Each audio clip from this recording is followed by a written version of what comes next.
ឧត្តមស្នេហ៍តោសំសុននំយកថាវិការបេឡាមរណៈសង្គ្រោះនិងអំណោយដែលថ្លៃថ្លារបស់សម្ដេចធិបតីហ៊ុនម៉ាណែតនិងលោកជំទាវទៅបឋមជូនក្រុមគ្រួសារសពអតីតយុទ្ធជនសោធននិវត្តន៍នៅក្រុងស្ទឹងសានខេត្តកំពង់ធំ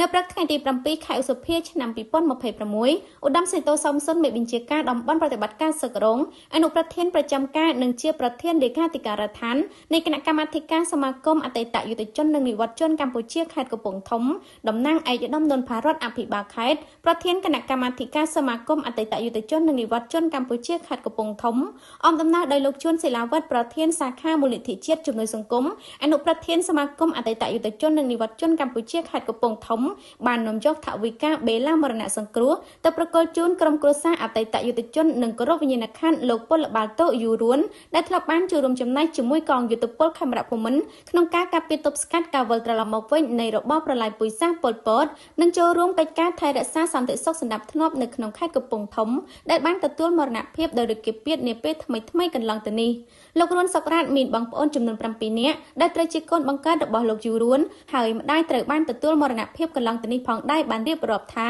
ឪពុករបស់គាត់មានអាយុ78ឆ្នាំធ្លាប់បានចូលបម្រើក្នុងជួរនគរបាលនៅឆ្នាំ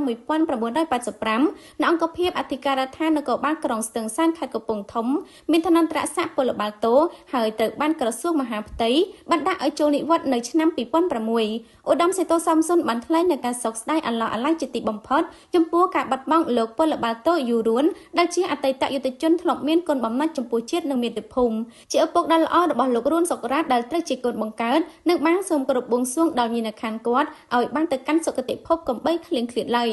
នៅក្នុងឱកាសនេះឧត្តមសេនីយ៍តោសំសុនព្រមទាំងសហការីបាននាំយកថវិកាបេឡាមរណៈសង្គ្រោះចំនួន4លានរៀលរបស់គណៈកម្មាធិការសមាគមអតីតយុទ្ធជននិងនិវត្តជនកម្ពុជានិងអំណោយមនុស្សធម៌របស់សម្ដេចមហាបវរធិបតីហ៊ុនម៉ាណែតនិងលោកជំទាវដែលមានអង្ករចំនួន25គីឡូក្រាមមេជាតិចំនួន1កេសទឹកត្រីទឹកស៊ីអ៊ីវចំនួន2យួរនិងត្រីខកំប៉ុងចំនួន2យួរប្រគល់ជូនក្រុមគ្រួសារសពផងដែរនាងខ្ញុំឆាំឡាវងធ្វើសេចក្តីរាយការណ៍